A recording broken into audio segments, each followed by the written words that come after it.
অনেকে প্রধানমন্ত্রী হবার চাই, এমপি হবার চাই, কিন্তু জান্নাতি হবার চাই না। ধরে কথা কন না কেন? এমপি হওয়ার জন্য কত মানুষের হাত ধরতেছে, কত মানুষ সালাম দিচ্ছে। হায় হায়, আমার এলাকার নেতারা বুঝলেন এখন যা নরম হসে ভাই, কি নরম রে। এ কোরআন বলতেছে, এই শোনেন, এই কোরআনের ঘোষণা কি জানেন? দায়িত্ব পাওয়ার পরে নরম হবে, দায়িত্ব পাওয়ার আগে গরম থাকবে। যেমন দায়িত্ব পাওয়ার আগে হযরত ওমর এত গরম ছিল, রাস্তাতে গেলে শয়তান 40 দিন পর্যন্ত যাইতো না। ধরে কোন কথা ঠিক কি না? আপনারা বলেন তো, হযরত ওমর দায়িত্ব পাওয়ার পরে গরম না নরম? ইসলামের নিয়ম হলো দায়িত্ব পাওয়ার আগে গরম, পাওয়ার পরে হলো নরম। আর আমাদের বাংলাদেশের নিয়ম হলো দায়িত্ব পাওয়ার আগে নরম। গাড়ি থামে ফকিরক সালাম দিছে, গাড়ি থামে, নেতা গাড়ি থামা ফকিরক সালাম দিছে, আসসালামু আলাইকুম চাচা। চাচা খালি চারদিকে তাকায়, এরকম তাকায়। নেতা বলে চাচা কি দেখেন? বলে কাক সালাম দিলেন? বলে আপনাকে দিলেন। বলে আমি ভিক্ষা করে খাই। কই ভোটের আগে আপনিও যা হামু হতে। হাই রে নেতা নরম ভাই। কিন্তু যেই নেতা ভোট পাইয়ে এমপি হবে, মন্ত্রী হবে, ওই নেতা যদি আবাদ পুকুর আসে, ফকির তো দূরের কথা, সামসার অত্যাচারে একটা ভোটার পর্যন্ত নেতার কাছে যাবার পারবে না। ধরে কোন কথা ঠিক না?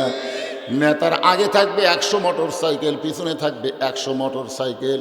নেতা যখন বসবে সামসারাই ঘিরে ধরবে। একটা গরিব ফকির যাকে মার্কায় ভোট দিছে, ও যদি কাছে যাবার চাই, সামসা ফকির কয় কেবারে আমাকে সালাম দিল, ভোটের আগে আমাকে বুকের মধ্যে টেনে নিল, আর আমি ওর মার্কাত ভোট দিল। ভোটের আগে নেতা নরম, ভোটের পরে নেতা হয়েছে গরম। কিন্তু আল্লাহর কোরআনের সমাজ যখন প্রতিষ্ঠা হবে, তখন নেতা রাস্তাতে গেলে শয়তান 40 দিন যাবে না। কিন্তু দায়িত্ব যখন পাবে, তখন এত নরম হবে, নেতার কোনো চামচা থাকবে না।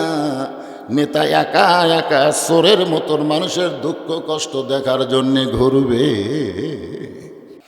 ইন্নামাল মুমিনুনা আল্লাযীনা ইযা যুকিরাল্লাহু ওয়াজিলাত কুলুবুহুম ওয়া ইযা তুলিয়াত আলাইহিম আয়াতুহু জাদাতুহুম ঈমানাও ওয়া আলা রাব্বিহিম ইয়াতাওয়াক্কালুন।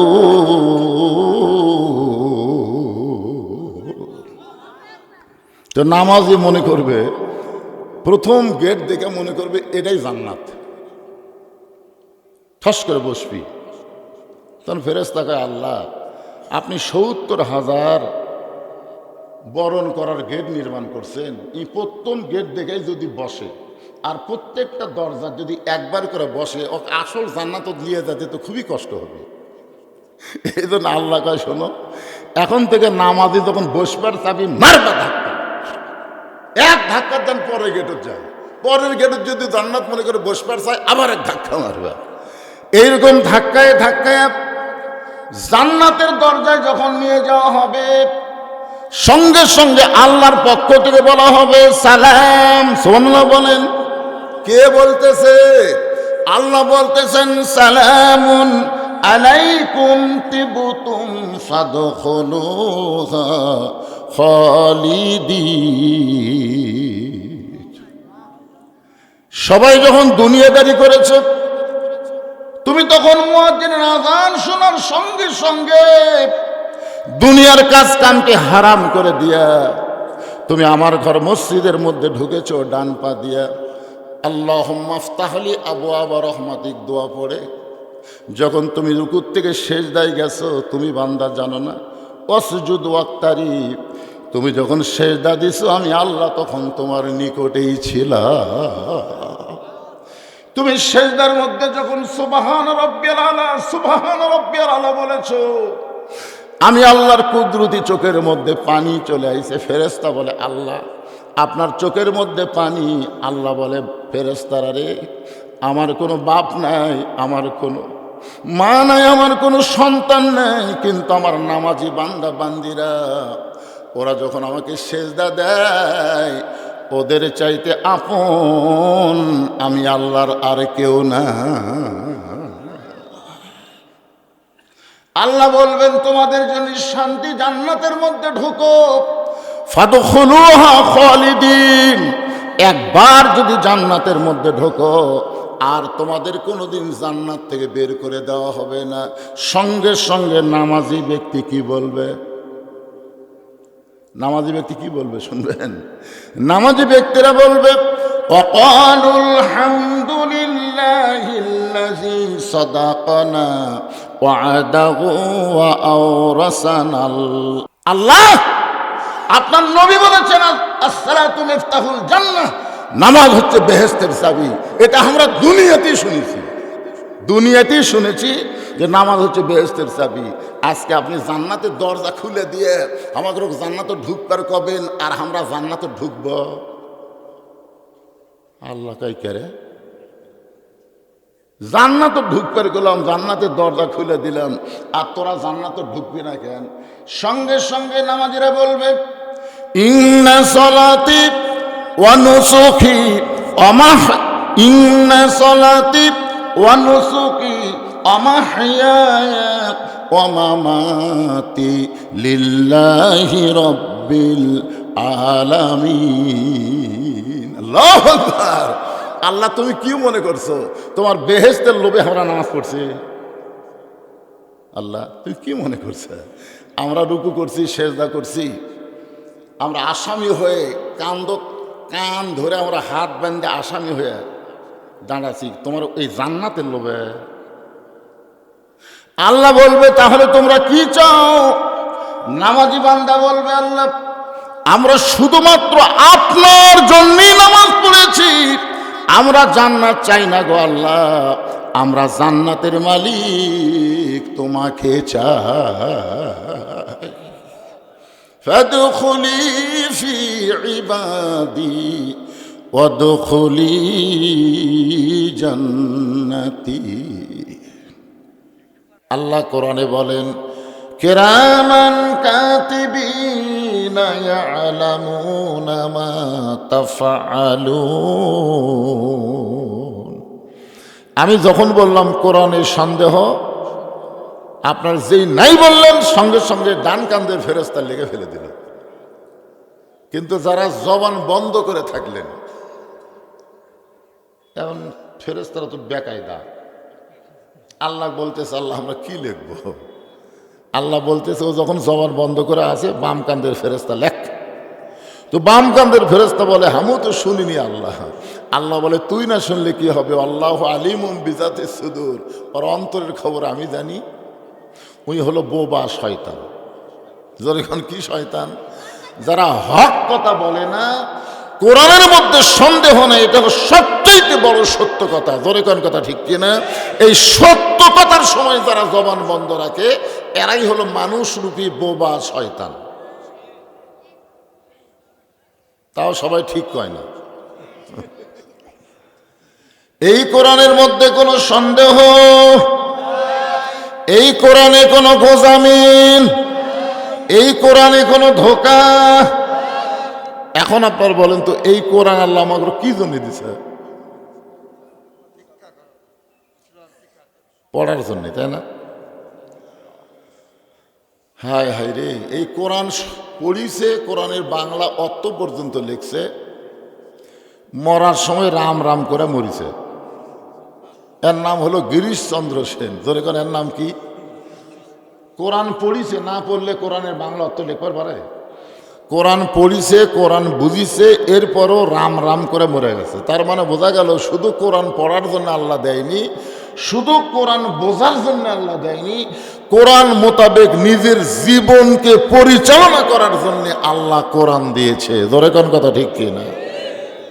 এই লক্ষ্য করে বললেন অনুনাজ্জিলু মিনাল কুরআনি মা হুয়া শিফাউ ওয়া রাহমাতুল লিল মুমিনিন। মুমিনদের জন্য, সবার জন্য না। আল্লাহ বলেছেন এই কোরআনকে আমি নাজিল করেছি মুমিনদের যাবতীয় রোগের শিফা এবং রহমত স্বরূপ। কার জন্যে? জোরে কোন কার জন্যে? মুমিনদের জন্য, বেঈমানদের জন্য না। এখানে আমার সামনে যারা আমরা বসে আছি আমরা সবাই মুমিন না? তাহলে শেফা মানে কি? শেফা মানে কি? ফুঁফা দিয়া রোগ মুক্তি না, হচ্ছে না। এক ছোট বাচ্চা আমার কাছে নিয়ে আসে, মা খুবই কান্দে, হুজুর একটু ফুঁফা দেন তো। বিশ্বাস করেন কোরআনের সবচাইতে দামি আয়াত হলো আয়াতুল কুরসি। আমি আয়াতুল কুরসি ফু দিলাম, ওর কান্না আরো বেড়ে গেছে। আগে যা কান দিচ্ছিল তার সাথে জোরে কান্দে। আমি চিন্তা করলাম, কে রে, কোরআন হলো রোগ মুক্তির জন্য, ফু দিলাম কান্দে জোরে। তোর মা তো মন খারাপ করে চলেই গেল। 2 দিন পরে নিয়ে বলতে, হুজুর ফোঁফা না, 1 গ্লাস পানি পড়ে দেন। কোরআনের একটা সূরার নাম হলো সূরাতুল শেফা, নাম হলো সূরায়ে ফাতিহা। জোরেকার নাম কি? সূরা ফাতিহা 3 বার পড়ে, ফালাক নাস পড়ে ওই পানি ফুঁক দিয়ে বললাম, মা 3 বার খাওয়াও। ওই পানি নিয়ে যা 3 বার খাওয়ানোর পরে কান্না বলে আরো বাড়িছে, মানে আগে যা ছিল তার সাথে বাড়িছে। তখন আমাকে সেই ছেলের মা বলতে যে, হুজুর বর্তমান সময়ে এই ফুঁফা আর চলবি না। আমি চিন্তা করলাম, যেই কোরআন হলো রোগ মুক্তির জন্যে, শেফা স্বরূপ, রহমত স্বরূপ আল্লাহ মুমিনদের জন্য দিয়ে দিল, আর সেই কোরআনের ফুঁফা দিলাম, কান্না আরো বেড়ে গেল। যাই হোক, মন আমার খুবই খারাপ হয়ে গেল। কয়েক মাস পরে বললাম, মা তোমার সন্তানকে আগেকার মতোই কান্দে, মানে সন্তান কাঁদলে বাপ মার কষ্ট হয় না? তো কয়, না হুজুর আর কান্দে না। মানে কোন দোয়ায় কান্দা বন্ধ হচ্ছে? কয়, দোয়া লাগেনি হুজুর, যখনই কান্দে তখনই মোবাইল চালু করে দেয়। যেই মোবাইল চালু করে দেয় আর কান্না থেমে যায়। আমার সন্তান মোবাইল ছাড়া ভাতই খায় না। তার মানে কি বুঝতেছেন, বর্তমান বাংলাদেশে শুধু কোরআনের ফুঁফা দিয়ে রোগ মুক্তি করা যাবে না, এই কোরআন সমাজের মধ্যে বাস্তবায়ন করা লাগবে। জোরে কোন কথা ঠিক কিনা? হ্যাঁ, কোরআন সম্পর্কে আমাদের একটু ধারণা নেওয়া দরকার। এই কোরআনটা আসলে কি? আমরা সেই কোরআনের মাহফিলে এসেছি আল্লাহর কোরআন থেকে আলোচনা শোনার জন্য। আল্লাহ তাআলা এই কোরআনে বললেন, ফাদখুলি ফি ইবাদি ওয়াদখুলি জান্নাতি। ছোট্ট একটা আয়াত, কিন্তু এই আয়াতের মধ্যে যে কত কথা। আল্লাহ বলতেছেন যে আমার বান্দা হয়ে গেল, সে তখনই জান্নাতের মধ্যে ঢুকে গেল। ধরে গেল সুবহানাল্লাহ। আপনারা বলেন তো, মৃত্যু আছে না নাই? কবর আছে না নাই? হাসর আছে না নাই? মিজান আছে না নাই? পুল সিরাত আছে না নাই? কিন্তু এর মধ্যে তো একটা কথাও নেই। এর মধ্যে শুধু আছে যে আমার বান্দা হলো, জান্নাতের মধ্যে ঢুকলো। ফাদখুলি ফি ইবাদি, যখন আমার বান্দা হয়ে গেল, ওয়াদখুলি জান্নাতি, সে জান্নাতের মধ্যে ঢুকলো। তাহলে মরার কথা নাই, কবরের কথা নাই, হাসরের কথা নাই, মিজানের কথা নাই, পুল সিরাতের কথা নাই। এগুলা সব কথা বাদ দিয়ে আল্লাহ এভাবে কেন বললেন? আমাদের জানার দরকার আছে না নাই? দরকার। হ্যাঁ, আমরা এমন কবরের ভয় দেখাই, বুঝলেন? ইমাম গাজ্জালী রহমতুল্লাহ আলাইহি বলেন, কোনো ব্যক্তি যদি 5 ওয়াক্ত নামাজ আদায় করে কবরে আসে, কোথায় আসে? কবরে আসে। 5 ওয়াক্ত নামাজ আদায় করতে করতেই তার মৃত্যু হয়ে গেছে। মনে করেন ফজরের নামাজ আদায় করেছে, জোহরের আগেই মারা গেছে। ইচ্ছা করে একটা ওয়াক্ত নামাজ কোনোদিন বাদ দেয়নি, কিন্তু অসুস্থ হয়ে যদি 2-4 দিন না পড়ে পারে সেটা ভিন্ন কথা। কিন্তু সুস্থ অবস্থায় ইচ্ছা করে এক ওয়াক্ত নামাজ কোনোদিন বাদ দেয়নি। এই ব্যক্তি যখন কবরে আসবে, কবরে রাখার সাথে সাথে 2টা ফেরেশতা আসবে। যখন আপনারা মাটি দিয়ে কবর ছেড়ে 40 ধাপ দূরে যাবেন, কয় ধাপ? 40 ধাপ দূরে যাবেন, তখন 2টা ফেরেশতা কবরের মধ্যে আসবে। এই 2 ফেরেশতা সম্পর্কে আপনাদের জানা নাই? আছে? বলেন তো, ফেরেশতা 2টার নাম কি? মুনকার নাকির। মাশাআল্লাহ। ফেরেশতা আসিয়া যখন জিজ্ঞাসা করিবে, দিন কি তোমার মাবুদকে, বা তখন কি বলিবে? আল্লাহ বিনে নাই রে মাবুদ, আল্লাহ বিনে নাই রে মাবুদ, জবানে তাই বলো রে বলো মুখে, আল্লাহ রাসূল সবে বলো। আপনারা কোন তো এই গান গালে গুনাহ হবে? অনেকগুলা গান তো কোরআন হাদিসেরই গান। মুনকার নাকির এসে ওই মৃত্যু যে ব্যক্তি শুয়ে আছে কবরে তাকে জিজ্ঞাসা করতেছে, মান রব্বুকা, তোমার রবকে? যেই বলছে মান রব্বুকা, তোমার রবকে, সঙ্গে সঙ্গে নামাজ দাঁড়িয়ে গেছে। কে দাঁড়াইছে? নামাজ দাঁড়িয়ে বলতেছে, এই মুনকার নাকির, কাকে রব সম্পর্কে প্রশ্ন করতেছ? কাকে? বলে যেই ব্যক্তি শুয়ে আছে। মুনকার নাকির বলতেছে, আরে দুনিয়া থেকে কেবল এসে কবরের জান্নাতে একটু শুইছে। সুবহানাল্লাহ কর না কেন? কবরের জান্নাত মানে বোঝেন? মুমিন মুসলমান যখন কবরে যাবে, ওই কবর তার জন্য কবর হবে না, কবরটা হবে জান্নাতের টুকরা। এখন নামাজ বলতেছে, এই মুনকার নাকির, যাকে রব সম্পর্কে প্রশ্ন করলে, সে 10 বছর বয়স থেকে নামাজ শুরু করছে, আর 75 বছর বয়সে সে মারা গেছে। এখন বলো 10 বছর থেকে 75 বছর, 65 বছরে কত ওয়াক্ত নামাজ পড়িছে হিসাব দাও।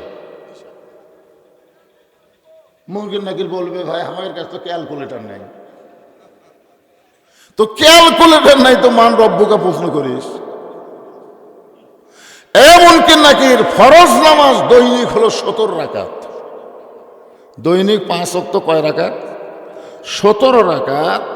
সুন্নত কমপক্ষে 12 রাকাত। কয় রাকাত? 12 রাকাত। আর বেতেরে 3 রাকাত। তাহলে প্রত্যেক দিন যদি এত করে রাকাত পড়ে, তাহলে 65 বছরে কত রাকাত নামাজ পড়ছে হিসাব দে। মুনকার নাকির কয়, ভাই আরো তো কঠিন হয়ে গেল। আরে পাগলা, যে লোকটা মসজিদের মধ্যে ঢুকেই আলহামদুলিল্লাহ রব্বিল আলামিন বলে সূরা ফাতিহা শুরু করে দেয়, যেই লোকটা রুকুতে গিয়া সুবহান রব্বিয়াল আজিম কয়, যেই লোকটা সেজদায় গিয়া সুবহান রব্বিয়াল আলা কয়, যেই লোকটা এতবার রব রব রব রব জিকির করে কেবল কবর ছুঁইছে, আবার রব। মুনকার নাকির কয়, আল্লাহ তোমার বান্দাকে মান রব্বুকা প্রশ্ন করার সাথে সাথে নামাজ যে খেপা খেপছে, আল্লাহ বলে যে নামাজ নিয়ে কবরের মধ্যে আইছে, তার সমস্ত প্রশ্নের উত্তর হয়ে গেছে। জোরে গান সুবহানাল্লাহ। এখন বলেন আল্লাহ রাসূল নামাজ সম্পর্কে কি বললেন? আল্লাহ রাসূল বলেছেন, বাইনাল আবদি ওয়াল কুফুরি তারকুস সালাত। এখানে কি হচ্ছে? ফাদখুলি ফি ইবাদি।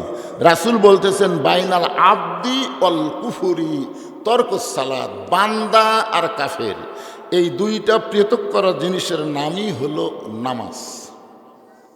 তাহলে যারা নামাজ পড়ে তারা কি? বান্দা। যেরকম তারা কি? আর বান্দা কোথায়? জান্নাতে। যেরকম বান্দা কোথায়? আর যারা নামাজ পড়ে না তারা কি? কাফের।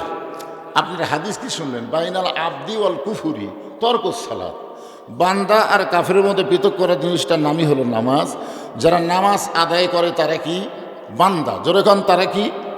আর বান্দার জন্য ফাদখুলি ফি ইবাদি অদখুলি জান্নাতি। আর যারা পড়ে না তাদের জন্য কি?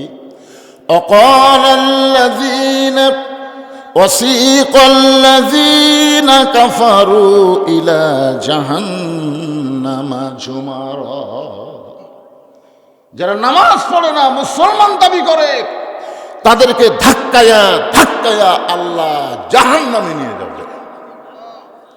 এখন আমার সামনে যারা বসে আছেন, আপনারা কারা কারা মাগরিব এশার নামাজ না পড়ে আওয়াজ শুনতেছেন? না না, কারা কারা? এটা আমি হাত তুলবার কম না, না না, হাত তুলবার কম। আমি হাত তুলবার বলবো না, কিন্তু নিজের বিবেককে, সবচাইতে বড় আদালতের নাম হলো বিবেক।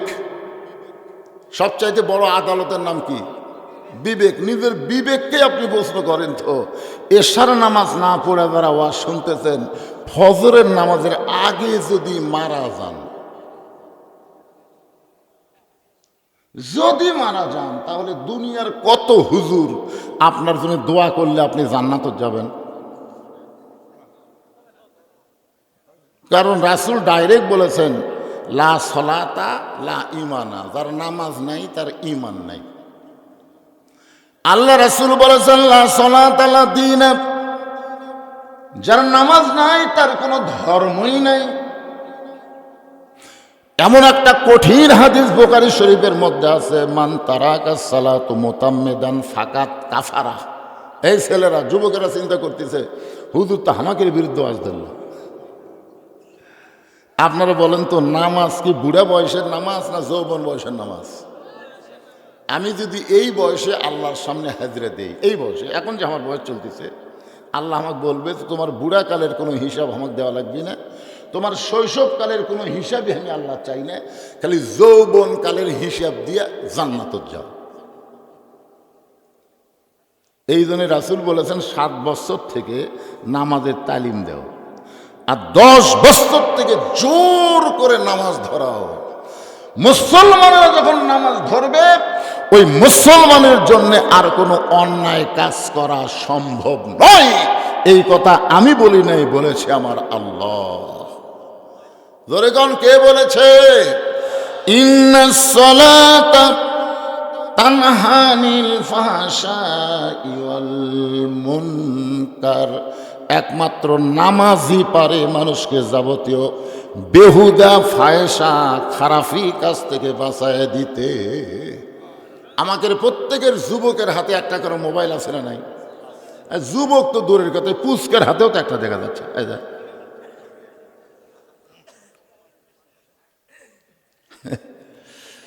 আপনার বলেন তো, যেই যুবক নামাজ পড়ে না, এই যুবক মোবাইল নিয়ে সবসময় ভালো কিছুই দেখে। রাত যত বেশি হবে তখন মনে করবি সবাই ঘুমিয়ে গেছে, জানলা দরজা বন্ধ, কম্বলের মধ্যে এখন কে দেখবি রে? এখন আমি একলাই, আমার সাথে কেউ নেই। আরে পাগলা, তোমার সাথে 2টা ফেরেশতা আছে, কেউ না দেখলেও কে দেখতেছে? আরো জোরে কান, কে দেখতেছে? এই জন্যে ফাদখুলি ফি ইবাদি ওয়াদখুলি জান্নাতি। তুমি যদি আল্লাহর বান্দা হবার পারো, তোমার জন্য মৃত্যু, কবর, হাসর, মিজান, পুলসিরাত কোনো কিছুই বাধা দেবে না। সরাসরি 8টা জান্নাতের দরজা আল্লাহ খুলে দিবে। ওয়াসিকাল্লাযীনা তাকাউ রাব্বাহুম ইলাল জান্নাতি যুমারা হাত্তা ইযা জাউহা ওয়াফতিহাত আবওয়াবুহা وقال لهم خزنتها سلام عليكم طبتم فادخلوها خالدين। একটা মজার কথা, এই নামাজি বান্দাদেরকে হাসরের ময়দানে ফেরেশতারা ধাক্কাইয়া ধাক্কাইয়া জান্নাতের দিকে নিয়ে যাবে। এবারে সুবহানাল্লাহ বলেন। আচ্ছা, জাহান্নামও যাইতে না হয় ধাক্কা লাগবে। জাহান্নাম হলো আগুনের তৈরি, সেই জাহান্নামত আমরা যাবার চাবো না, দেখে ধাক্কা ধাক্কা লিয়ে যা লাগবে, কিন্তু জান্নাতও ধাক্কা লাগবে। কে? এই যে আল্লাহ কি ভুল করেছে? ওয়াসিকাল্লাযীনা তাকাউ রাব্বাহুম, ওয়াসিকা মানে কি? এই যাবো না, চপ, মানে ধাক্কায় ধাক্কায়। এই ধাক্কায় ধাক্কায় নিয়ে যাওয়ার কারণ হলো, প্রত্যেকটা নামাজি বান্দা বান্দির জন্যে আল্লাহ জান্নাতের দরজা থেকে তাদেরকে বরণ করার জন্য 70,000 দরজা বানাবে। প্রধানমন্ত্রী যদি নওগাঁও আসে, তাহলে আপনার মনে করেন দরজা বানায় না, গেট বানায় না? যেখানে সেখানে দেখবেন একটা করে গেট বানাইছে, কি প্রধানমন্ত্রীকে বরণ করতেছে। তা আপনার বলেন তো, প্রধানমন্ত্রীর চাইতে জান্নাতীদের সম্মান কম না বেশি? কত বেশি? আর সামনে ফাঁকা আছে, একটু সামনের দিকে আসেন তো সবাই, জিকির করেন আর সামনের দিকে আসেন। আল্লাহর হস্তে যাদের সামনে ফাঁকা আছে জমে জমে বসেন। লা ইলাহা ইল্লাল্লাহ, লা ইলাহা। চাঁদ সূরজ আর গ্রহ তারা আল্লাহ নামের পাগল পারা, চাঁদ সূরজ আর গ্রহ তারা, আল্লাহ নামের পাগল পারা। আমার আল্লাহ নামের এতই দয়া, আল্লাহ নামের এতই মায়া, লুকিয়ে রাখছেন হে আল্লাহ জোরে লা ইলাহা। আল্লাহ রাসূল বলেছেন, কোনো ব্যক্তি যদি সারা জীবন পাপ করে আর মৃত্যুর সময় এই কলেমা, যে কলেমার জিকির করতেছেন, এই কলেমা যদি তার জবানে জারি থাকে, শুধুমাত্র জবানে কলেমা জারি থাকার কারণে আল্লাহ তার জীবনের সমস্ত গুনাহ মাফ করে দেয়। ইমাম গাজ্জালী রহমতুল্লাহ আলাইহি এই হাদিসের ব্যাখ্যা করে বলেছেন যে এই কলেমা যার জবানে মৃত্যুর সময় জারি থাকবে, আল্লাহ তাকে জীবিত অবস্থায় সমস্ত গুনাহ মাফ করে দেয়। জীবনের সমস্ত গুনাহ মাফ না হওয়া পর্যন্ত এই কলেমা মৃত্যুর সময় জবানে জারি হবে না। তা এখন যদি মৃত্যুর সময় আমরা জবানে কলেমা জারি করতে চাই, তো এখন থেকে চর্চা করার দরকার আছে না নাই? তো মুখ বন্ধ না রেখে সকলেই মহব্বতে লা ইলাহা। আপনারা যারা আসেন ওখানে বসেন কারে ভাই, এদিকে তো অনেক জায়গা আছে, এদিকে আসেন, এদিকে আসেন, সবাই এদিকে আসেন। আর আপনারা যদি একটু চেপে চেপে বসেন, একটু চেপে বসেন, হ্যাঁ একটু চেপে বসেন, হ্যাঁ জায়গা যতক্ষণ আছে ততক্ষণ আপনারা একটু চেপে চেপে বসে, যারা দাঁড়ানো ভাই তাদের বসতে দেওয়ার ব্যবস্থা করেন। লা ইলাহা ইল্লাল্লাহ, লা ইলাহা। যার দিলে আছে আমার আল্লাহর ভয়, যার মনে আছে আল্লাহর ভয়, আল্লাহ আল্লাহ সব সময়। আহার নিদ্রা ভালো লাগে না এই দুনিয়া, ভালো লাগে না, ভালো লাগে শুধু আল্লাহ জোরে লা ইলাহা ইল্লাল্লাহ, লা ইলাহা ইল্লাল্লাহ মুহাম্মাদুর রাসূলুল্লাহ। রাসূলের মহব্বতে, ইবাদতে হচ্ছে জিকির, আর মহব্বতে হচ্ছে দরুদ। আপনারা যে জিকির করলেন, আমরা যে জিকির করলাম, এটা হলো ইবাদত। জোরে কোন এটা কি? আর নবীর নাম উচ্চারণ করার পরে যে সংক্ষিপ্ত দরুদ শরীফ পড়ব, এটা হচ্ছে মহাব্বত। আপনারা বলেন তো ওজন বেশি কার, ইবাদতের না মহব্বতের? বুঝবার পারেন না। নামাজ, রোজা, হজ, জাকাত এগুলো হচ্ছে ইবাদত। ইবাদত শুধুমাত্র আল্লাহ ছাড়া অন্য কারো জন্যে করা যাবে। ইবাদতের একমাত্র মালিককে। আর এই যে দরুদ শরীফ পড়লেন, এই দরুদের মালিক কিন্তু আল্লাহ না, এই দরুদের মালিক হচ্ছে মুহাম্মাদুর রাসূলুল্লাহ। হাসরের ময়দানে আল্লাহ যখন আমাদেরকে আসামি বানায় বিচার শুরু করবেন, ওই সময় আমাদের নবী কেউ থাকবে না। আল্লাহ কোরআনে বলেছে, ইয়া আইয়ুহান নাসু তাকু রাব্বাকুম ওয়াখশাউ ইয়াওমান লা ইয়াজজি ওয়ালিদুন আন ওয়ালাদিহি ওয়ালা মাওলুদুন হুয়া জাযিন আন ওয়ালিদিহি শাইয়্যা। কেউ যখন আপনার আপন বলে কেউ থাকবে না, মা না, বাপ না, ভাই বন্ধু কেউ না, তখন শুধু একজনই আমাদের নবী। জোরে কোন সুবহানাল্লাহ। আল্লাহর কাছে আমাদের পক্ষে ওকালতি করে, সুপারিশ করে আমাদেরকে জান্নাতে পৌঁছায় দেবেন। এই সুপারিশ করার একমাত্র মাধ্যম হচ্ছে এই দরুদ শরীফ। বলেন সুবহানাল্লাহ। কারণ আমরা যে দরুদ শরীফ পড়তেছি, এই দরুদ কি এখানে আছে?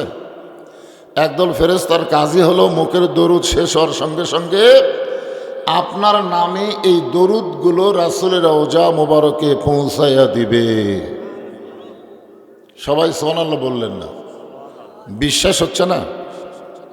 বিশ্বাস হয় না? আপনি মদিনায় যাবার না পারলে কি হবে, আপনার দরুদগুলো মদিনায় পৌঁছে যাচ্ছে।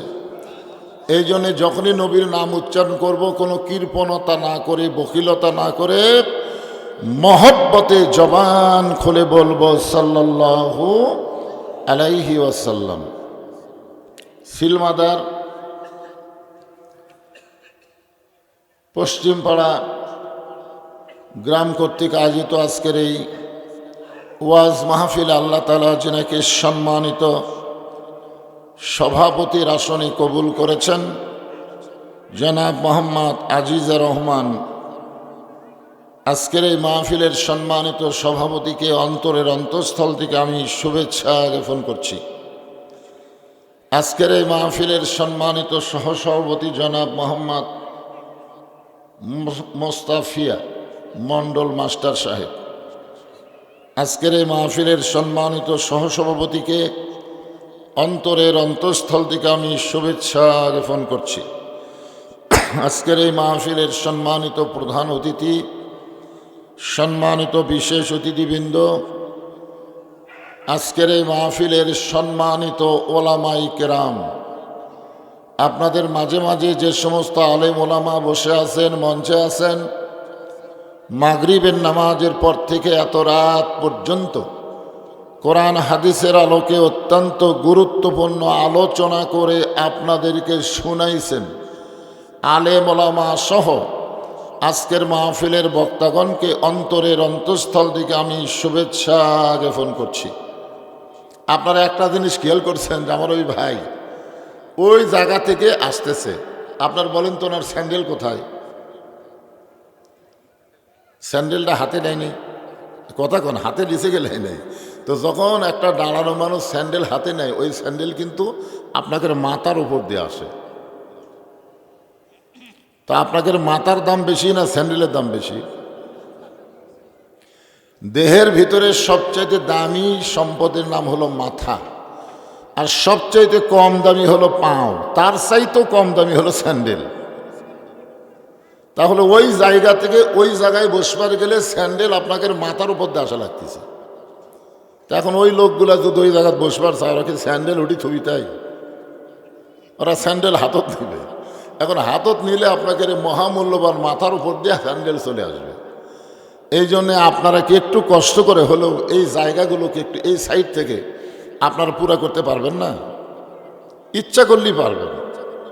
মনে করতেছে হুজুর এক জায়গায় বসে গেছে, উষুম হয়ে গেছে, হুজুর শীতের দিন এই উষুম জায়গা কেমনি ছাড়ি, এরকম মনে হচ্ছে। কিন্তু আপনি তো জানতেছেন না যে দুই জায়গায় যদি আপনি বসেন, এই দুই জায়গায় আপনার জান্নাতের সাক্ষী হবে। কারণ এইটা সাধারণ কোনো জায়গা না। যতক্ষণ কোরআন হাদিসের আলোচনা হবে, এই জায়গাটা হলো রিয়াজুল জান্নাহ, বেহেশতের বাগান। এই বেহেশতের বাগানে কি সবাই আসতে পারে? অনেকেই মেলার মধ্যে ঘুরতেছে, এখানে আসতে পারতেছে না। আল্লাহ যাদেরকে পছন্দ করেছেন কেবলমাত্র তারাই আজকের এই জান্নাতের বাগানে আসতে পেরেছেন, বসতে পেরেছেন। এ কথা আমার না, কথা আল্লাহর। কথা কার? আল্লাহ বলেছেন, মা আসাবাকা মিন হাসানাতিন ফামিনাল্লাহ। বান্দা বান্দির দ্বারা যখন কোনো ভালো কাজ হয়, এ কাজ বান্দা বান্দি করে না, বরং আল্লাহ করায়।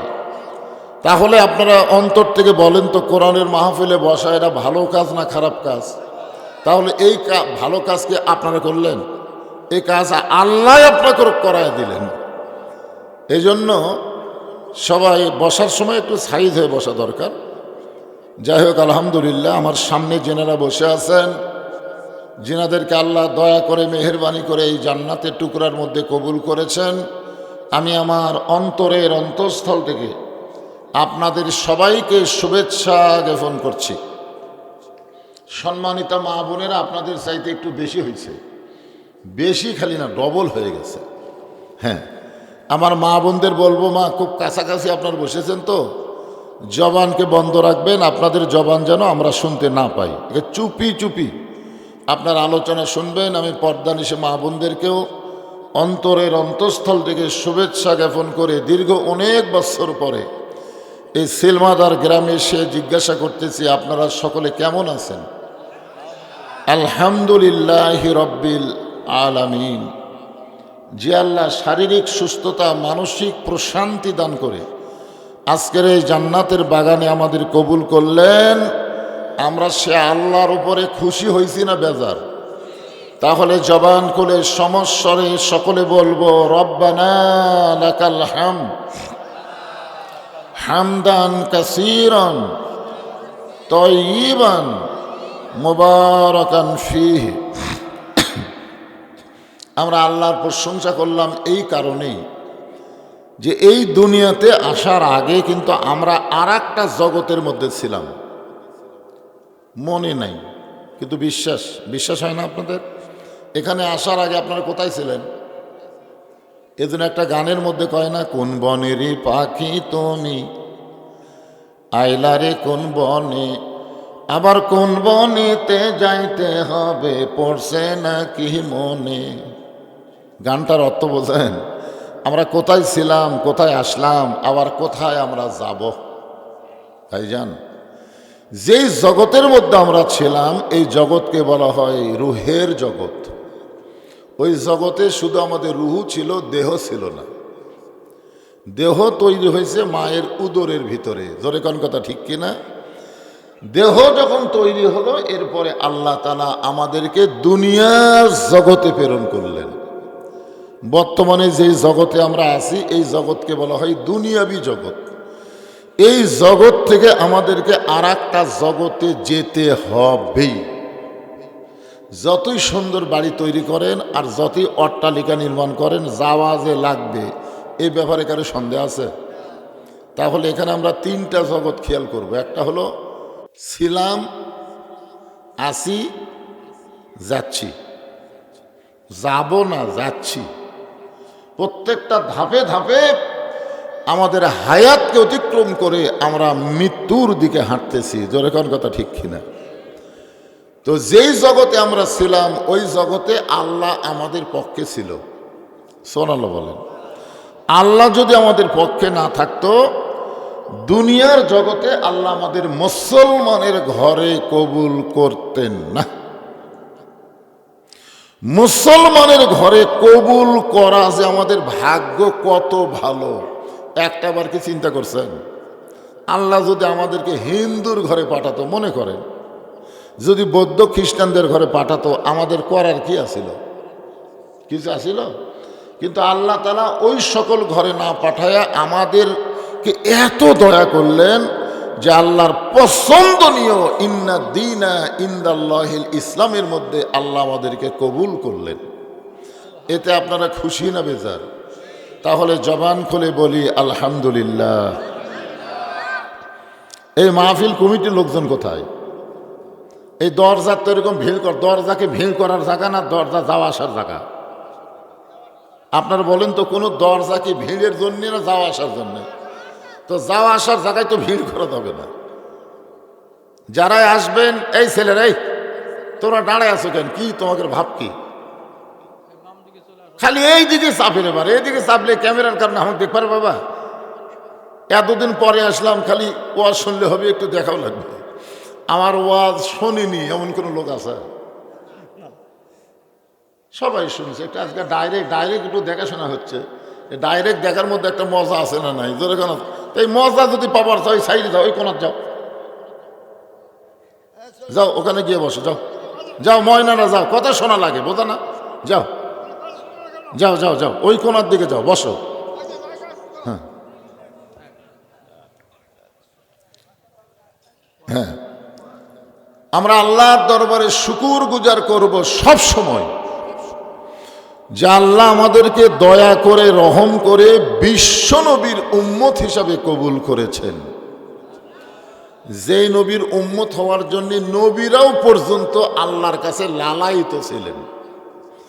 আমাদের নবীর আগে একজন নবী দুনিয়াতে এসেছিলেন, আপনারা তার নাম জানেন? কি নাম? ঈসা আলাইহিস সালাম কিন্তু এখনো মরে নাই, মরছে? আল্লাহ তাআলা ঈসা আলাইহিস সালামকে চতুর্থ আসমানে রেখে দিয়েছেন। ঈসা আলাইহিস সালামকে আল্লাহ যখন দুনিয়া থেকে চতুর্থ আসমানে নিয়ে গেলেন, ওই সময় ঈসা নবী বললেন, আল্লাহ দুনিয়াতে মানুষ যায় মরার জন্যে। কিসের জন্যে? এই কথাটা সবাই স্বীকার করা লাগবে দুনিয়াতে আমরা এসেছি বাঁচার জন্যই না মরার জন্যে? মরার কথা বলতে কি ভয় লাগতেছে? ঈসা আলাইহিস সালাম বললেন, আল্লাহ, দুনিয়াতে মানুষ মরার জন্য যায়, কিন্তু আমার যে মৃত্যু হলো না। আল্লাহ বলতেছে, ঈসা, তোমারও মৃত্যু হবে। আল্লাহ বলতেছেন, আমার মৃত্যু কি চতুর্থ আসমানে হবে? আল্লাহ বললেন, না, তোমার মৃত্যু দুনিয়াতেই হবে। ঈসা আলাইহিস সালাম বললেন, আল্লাহ, আবার কবে দুনিয়াতে নবী করে পাঠাবেন? আল্লাহ বললেন, নবী করে পাঠাবো না, বিশ্ব নবীর উম্মত করে তোমাকে প্রেরণ করা হবে। এই কথা শোনার সঙ্গে সঙ্গে ঈসা নবী শুকরিয়া তান 4 রাকাত নামাজ আদায় করছে। কয় রাকাত?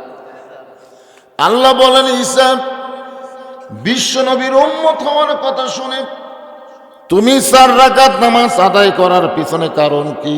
ঈসা বললেন, আল্লাহ আমাকে নবী করে দুনিয়াতে প্রেরণ করেছিলেন, আমি তেমন খুশি হই নাই, কিন্তু বিশ্ব নবীর উম্মত করে প্রেরণ করবেন এই খুশিতে আপনার শুকরিয়া তান 4 রাকাত নামাজ আদায় করেছি। তাহলে আমাদের নবীর উম্মত হওয়ার জন্য একটা নবী যদি খুশি হয়, তাহলে আপনারা কি খুশি না বেজার? এই জন্য আমার সঙ্গে সকলে বলবেন, নবী না হয়ে দুনিয়ার, না হয়ে ফেরেশতা আল্লাহর, হয়েছি উম্মত আপনার, তার তরে শুকুর। এই পরেরটা আমি কইলাম না কেন? আমি এই জন্যই বললাম না যে সেই সময়কার লোক হাজারের উপরে হিসাবই জানতো না, এই জন্যে হাজার কষে। এখনো হাজার আছে, এখন হাজারের কোনো খাওয়া আছে এখন? তো তাহলে আপনারা হাজার বার খোলেন কেন? যার ওপর হিসাব কেউ জানে না সেটা হলো কৌটি। সেটা কি? তাহলে সকলে বলেন, তার তরে শুকুর কৌটি বার আলহামদুলিল্লাহ। এখন আসেন, যে কোরআন থেকে আপনারা আলোচনা শুনবেন, এই কোরআনের মধ্যে কোনো সন্দেহ? সবাই বলা লাগবে। 2-1 বলবেন, 2-1 বলবেন না, তাহলে ফেরেশতারা আবার প্রত্যেকটা, আমরা যারা এখানে বসেছি আমাদের সবার সাথে 2টা করে ফেরেশতা আছে না নাই? হিন্দুদের সাথে শুধুমাত্র যারা ঈমানদার, শুধুমাত্র যারা আল্লাহ রাসূলকে বিশ্বাস করে তাদের কান্দে 2টা ফেরেশতা আছে। হিন্দুদের কান্দর থাকা লাভ কি? ওর কি কিছু লেখার আছে? যারা ঈমান নাই তার কি লিখবে? এই জন্য আমরা যারা এখানে বসে আছি আমাদের সকলের সঙ্গেই 2টা ফেরেশতা আছে। এই ফেরেশতার কাম কি? আলহামদুলিল্লাহি নাহমাদুহু ওয়া নাস্তাঈনুহু ওয়া নাস্তাগফিরুহু ওয়া নু'মিনু বিহি ওয়া নাতাওয়াক্কালু আলাইহি ওয়া নাউযু বিল্লাহি মিন শুরুরি আনফুসিনা ওয়া মিন সাইয়্যাতি আমালিনা। من يهدي الله فلا مضل له ومن يضلله فلا هادي له। সকলে জবান খুলে বলেন, আশহাদু আল্লা ইলাহা ইল্লাল্লাহু وحده لا شريك له وأشهد أن محمدا عبده ورسوله الذي أرسل رسوله بالحق بشيرا ونذيرا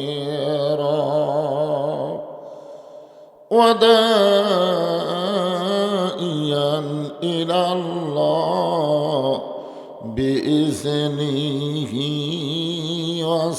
وسراجا منيرا فقد قال الله تعالى في كلامه المجيد والفرقان الحميد জবান খুলে সকলে পড়েন আউযু বিল্লাহি মিনাশ শাইতানির রাজিম বিসমিল্লাহির রহমানির রহিম ফাদখুলি في عبادي وادخلي جنتي إن الله وملائكته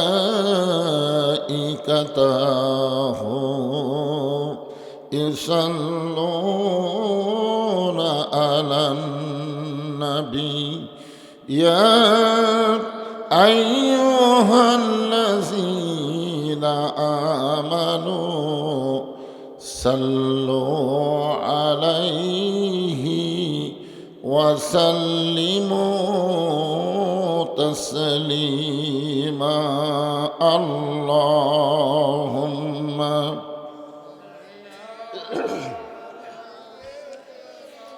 مولانا محمد وعلى علي سيدنا شفيعنا مشرقي حب محمد সকলে বলি সাল্লাল্লাহু আলাইহি ওয়াসাল্লাম मतलाए दीवानी मतलाए खुर्शीद इश्कास सीनाए सोजानी बलागल उला बिकमालिही कशफत दुजा बिजमालिही हसनत जमीओ खिसालिही सल्लो अलैहि व आलिहि अल्लाहुम्मा आमीन। জান্নাতের বাগান থেকে জান্নাতি মানুষদেরকে নিয়ে আমি গুনাহগার তোমার রহমতের দরজায় দুখানা হাত তুলেছি আল্লাহ। হাসরের ময়দানে জাব্বার আর কাহার নামে রূপ নিয়া তুমি যখন বিচার শুরু করবে তোমার সামনে দাঁড়ায়া সমস্ত নবীরা নাফসি নাফসি বলে কাঁদতে থাকবে। এমন কঠিন অবস্থা হাসরে হবে, সেদিন সমস্ত নবী তার উম্মতকে ভুলে যাবে, শুধু বলবে আল্লাহ আমার কি হবে, আমার কি হবে। একমাত্র দরদি নবী শাফাতের কান্ডারি ইয়া রব্বি হাবলি উম্মতি বলে সেজদায় পড়ে যাবে। সেই কঠিন মুসিবতের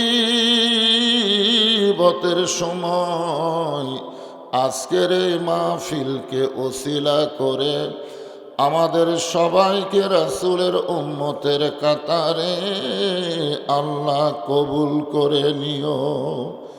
সুবহান রাব্বিকা রাব্বিল ইজ্জাতি আম্মা ইয়াসিফুন ওয়া সালামুন আলাল মুরসালিন ওয়ালহামদুলিল্লাহি রাব্বিল আলামিন। লা ইলাহা ইল্লাল্লাহ।